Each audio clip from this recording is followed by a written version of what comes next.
Okay, great. It has been a very long day, very worthy, so I will try to share something with you. First of all, thank you very much for having me, for having Destinia here. Thank you very much to Actop, and thank you especially to Can, to the president. Thank you very much.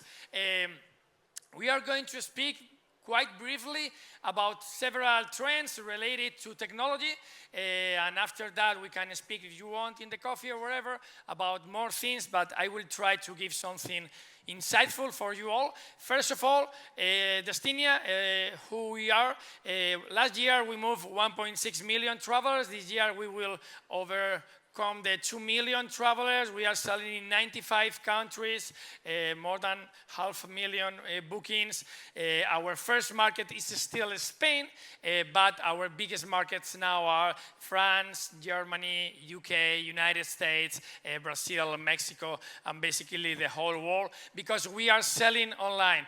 But one of the countries and the destinations that are growing the most by far is Turkey, for sure, and Antalya. Why? Because you have an amazing destination. This is something that you already know, and the reality is you have already exceeded the results of Mallorca for this year. We started in Spain, so we know very well the Mallorca effect and how it works. And here, this year, you have had more travelers, more international travelers than Mallorca. This is from Expedia. You have more searches for Antalya, so everything is going pretty well as a destination, but for sure, there are some things in which you can improve. And one of it, for sure, is digitalization. Okay? And we are going to speak briefly about 4 things. The first one, selling online. That is something that is obvious for all of you, but we will speak about selling online in Europe. The second thing, we will speak about selling dynamic packages online in Europe, which is something that is very worthy and is growing a lot in the main source market. And the third thing, we will speak briefly about payment methods. That is something that is fundamental if you want to be relevant in Europe selling travel. And finally, we will speak a little about the hype of artificial intelligence and what are the kind of things that you can interact or adapt easily in your company. Let's start with selling online. For sure, selling online, this is a survey from this year, is something that is absolutely fundamental for all of you. If you think about these 5 main source market in Europe, you have to think that if you think about worldwide, the 5 biggest source market are United States, Germany, the UK, China, and France. And 3 of them are here in Europe. And apart of those, you have Italy and Spain that are growing more than the other 3, okay? And for all of these countries, booking online now is the king, basically, okay? More than 80% of the traveler says that they want to book online. So you are selling for sure through tour operators, and some of them are offline, but there is an amazing opportunity for you all to sell online. What is more important, that is an easy way to really reach a new niche of clients, the generation Z, okay? All related with technology, the baby boomers, the people with an age over 58 years old, they are more savvy tech than the Gen Z. And for sure, if you think about the Gen Z, is the only generation that is traveling the same international than domestic. You have to think that in Europe, mostly of travelers travel more domestic than international, okay? This is the average, okay? For baby boomers, there is a huge difference, but Gen Z is the only one that travel in the same way, international and national and domestic. So it means if you work with technology, if you are more relevant in the online space, you are able to reach this new generation that is willing to travel abroad. And something that is important, that is trips usually declines after 34 years old. Why? Because we are getting old, we start to have children, and we start not to travel so much. So this is the reason that become more relevant for the younger generation. It's something that makes a lot of sense for you all. Okay?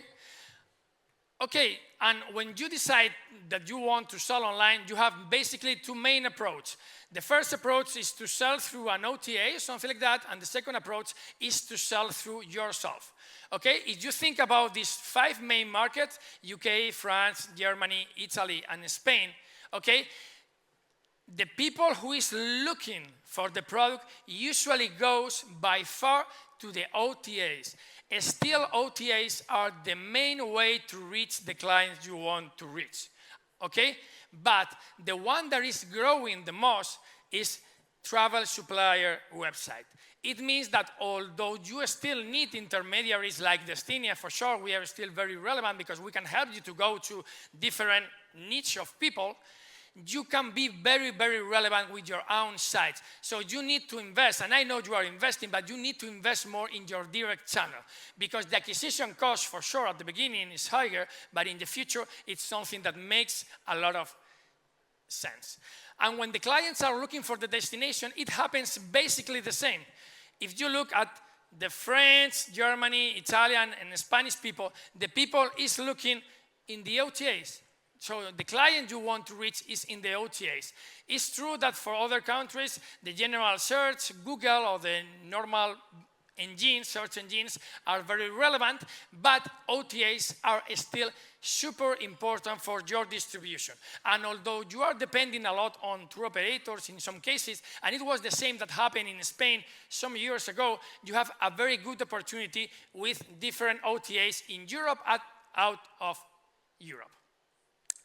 Okay, this is how looks the distribution of accommodation between, through intermediaries or directly in these 5 countries. Is what I said. Although the most important channel for distribution is intermediaries, here you have together OTAs and wholesalers and tour operators. Direct bookings are growing a lot. For France, are almost the 32% of the total sales. This is something incredible if you think about that 5 or 10 years ago. In Spain, it's only 12%, but it's growing after the pandemic hugely. So you have a very important tool and lever to growth here. And once you are thinking about selling your accommodation directly in your channel, you have to think about why not to sell also packages in your site. Okay, this is something from Expedia, and we have the Expedia people here. Okay, from a survey from, I guess, 1.5 years before, 80% of Americans say that it's here helpful to book everything together in the same site. The idea of one-stop shop, okay? This is even more important for the Gen Z, the idea of taking together the flight plus hotel plus transfer, everything that a normal tour operator can offer to a customer in your own website. And although it looks something crazy because it's not something normal, usually these kind of packages are made by the tour operators, this is something that is growing a lot. Currently, if we look at these 5 main source markets in Europe, UK, France, Germany, Italy, and Spain, almost the 20% of the total sales came from dynamic packages, okay? It's true that in France and in Germany, the traditional packages are still more powerful, and it makes a lot of sense from traditional reasons, from historic reasons, okay? But it's growing by far a lot. Okay, purchase travel components separately. Obviously, it's more common for the general people, but dynamic packaging is something that is booming currently in Europe, mainly in the UK, in Germany, in Spain, and in France, and it's something that you can take advantage. And if you think about some of the biggest hotel chains, leisure hotel chains in Europe, and some of them, for example, Iberostar now, they are with Intercontinental Hotels, Bahia Principe, half of it is part of Hyatt, Rio, they have the 49% of TUI. All of them are currently selling packages in their own website. Even the airlines, Flynas, for example, from Saudi Arabia, they are selling packages. Currently, it's not the main core business for all of them, but it's something that is growing a lot, and it has a lot of benefits. You have a large booking window. You have, for sure, less cancellation because you have the flight product, and the flight product by nature is more difficult to cancel, and you have an average higher ticket. Okay, if we look at this number, this is from a survey from the last year in Spain, in the hotel chains that are currently selling this kind of dynamic packaging, almost 11% of the total sales in the website came from selling flight plus, hotel plus, transfer plus, whatever, what is named dynamic packages, okay? And it means around 9% of the total bookings. With a conversion that is incredible, because you know, as an OTA, we have a lot of experience with conversion, and conversion always is tough, but the hotel chain, you have an amazing brand, and you are converting with rates around 1%, what is an incredibly good rate if you think about selling online. Just give me 1 sec, I need to drink. Too much information.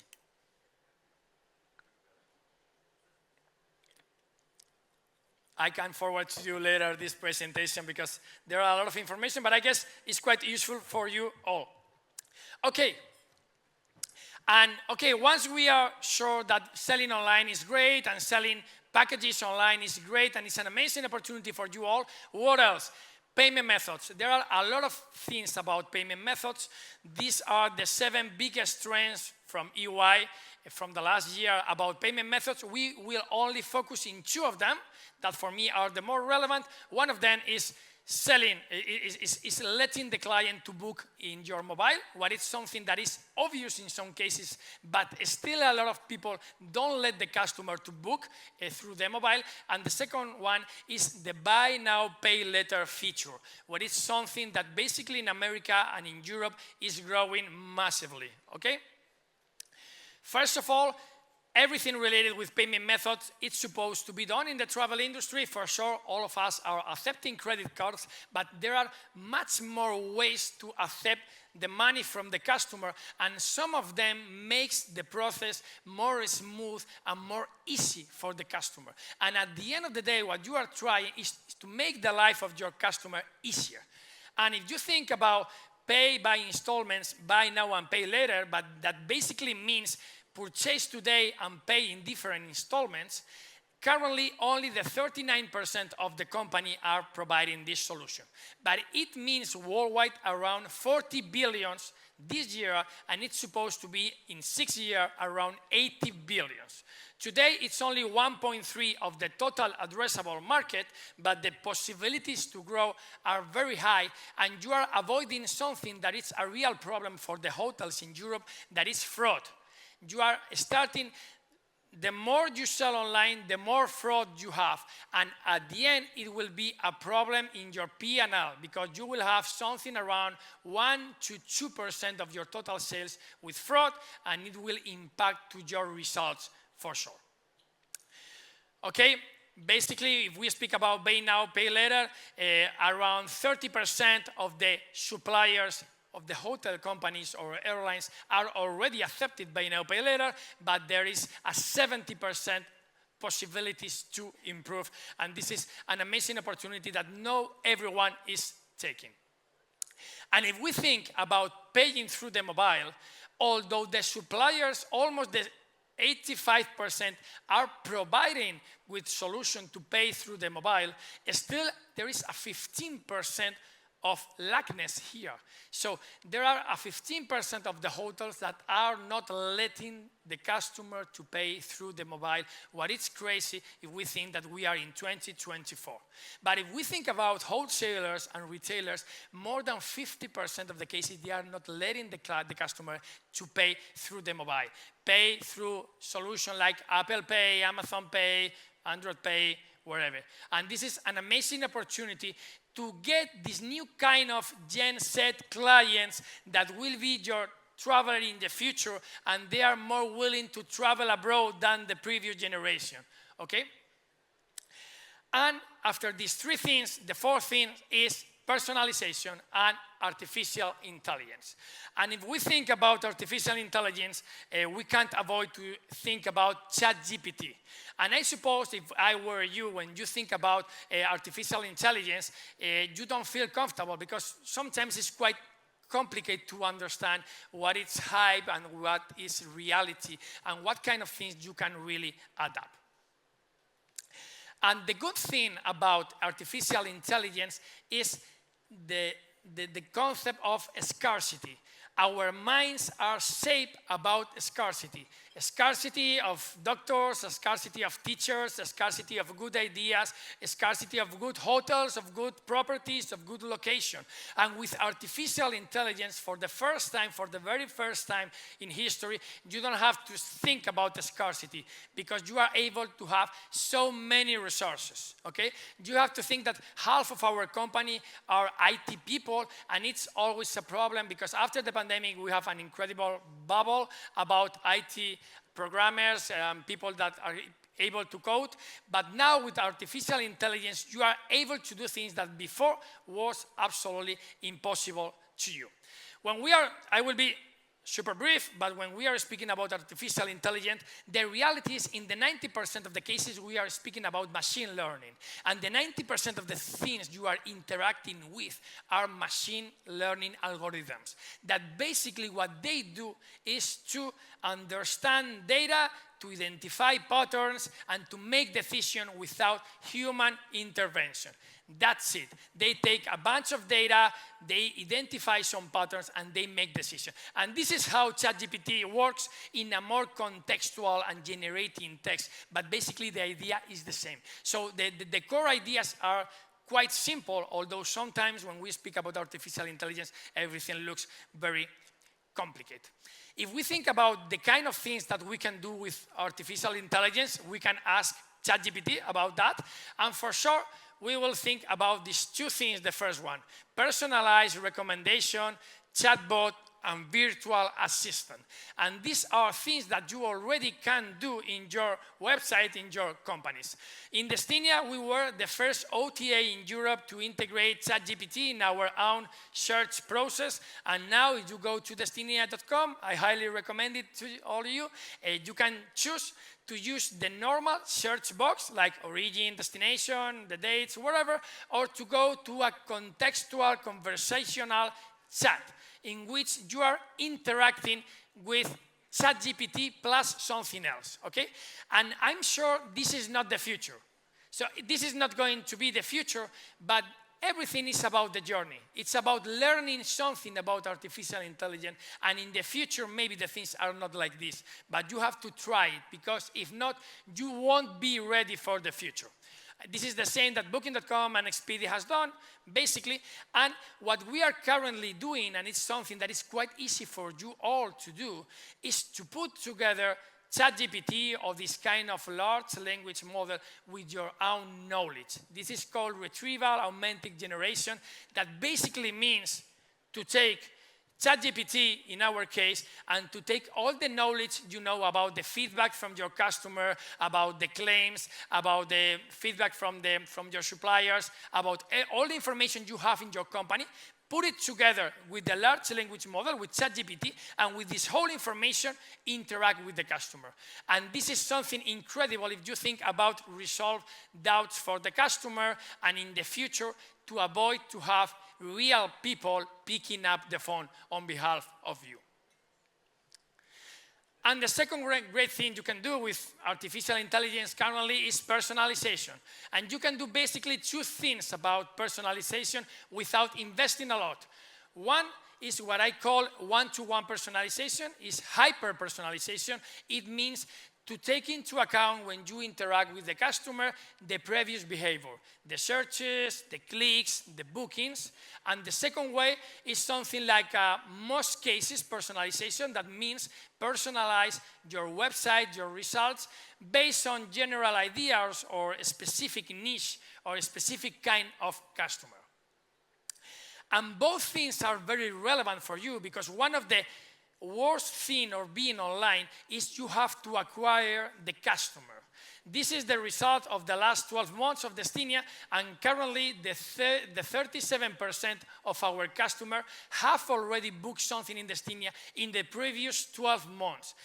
It means that this kind of repetition is fundamental for your business, because you are reducing the acquisition cost by far, and you are being more profitable. okay? This is, for example, what we are doing in the result page, and basically all the rankings that we are doing are based in the previous behavior of the customer through machine learning and artificial intelligence. The result of this, we started with this last year, is we have on average, an average session time 43% above and a 7.9% better conversion.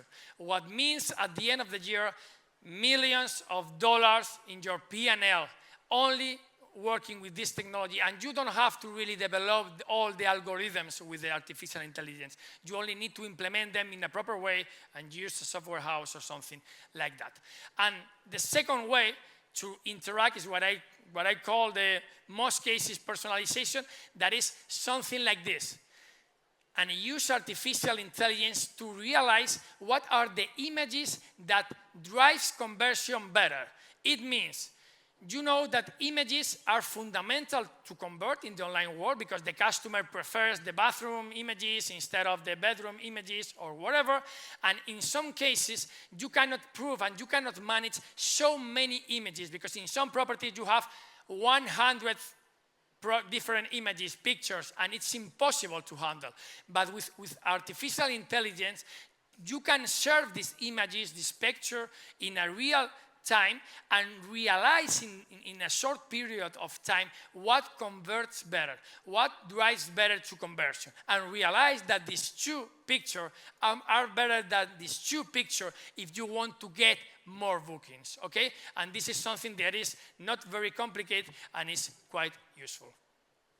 So, for finishing the presentation, speaking about artificial intelligence, what should be my recommendation? First of all, is focus on what is evidently an improvement. It means that there are things in the back office mainly that are super obvious that you can take advantage of the artificial intelligence because you can reduce personnel or you can reduce some expenses, so do it. Second thing is remember that innovation is an S-curve, so at the beginning the rate growth is very low. So it's not necessary to be the first one on doing the things. You can wait and try to be the second one or the third one and let others to try it, okay? Don't follow all the hypes. You remember for sure the metaverse and these kind of things. Not all the hypes are going to work, although machine learning and artificial intelligence are here since almost 8 years ago. So they are already here, okay? Dip your toes, try the things, try something that is not very expensive, but start to interact with the technology, because at the end, it's the journey, you know, paraphrasing the word from Bill Clinton, is the economy stupid? It's the journey. It's not about the result. It's not because the technology we have today for sure won't be the technology in 5 years from now, but it's about the journey. It's about learning something new and start to interact with the technology because this is the only way to be ready for the future. Okay, that's all. Thank you very much.